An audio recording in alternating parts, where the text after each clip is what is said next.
This is verse 33 of the 5th chapter, the Gospel of Matthew. Jesus has been working his way through the second table of the Ten Commandments. We've heard about thou shalt not kill, thou shalt not commit adultery. The 8th commandment is thou shalt not steal, which Jesus skips over here and actually lands on the 9th commandment now, which has to do with bearing false witness. So again, he picks up comments. So we have Paulen, indeclinable adverb, means again. Akouseta, from akuo, I hear, second person plural. Aorist active indicative, so again, you heard. Hoti, the conjunction erethe, from erao, it means to say. Same word that he's used previously here. This is the third person singular. Aorist passive indicative, no stated subject, so it was heard, or it was said, actually, you heard that it was said. Tois, the dative of means, this is the dative plural. Tois archaios, by the ancients. So you have heard that it was said by means of the ancients in a sense here. And then uk, the negation epiorkeses. This is from epiorkeo. The orkeo part of it, which is actually referred to down here, means an oath. The epi adds to the idea of violating the oath, actually, idiomatically.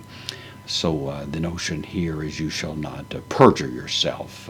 Bearing false witness would be the same idea. You shall not testify falsely in court, is the narrow sense of it. It's more broadly the idea of taking an oath of any kind, promising to do something, especially promising in the form of a vow to the Lord, which is the more serious form by which this commandment might be violated. And so that's what Jesus invokes here. So you have heard it was said by the ancients, do not perjure yourself, or do not violate your oath, is the idea. Then apodoses, from apodidomi. Didomi means to give, apo means to give back.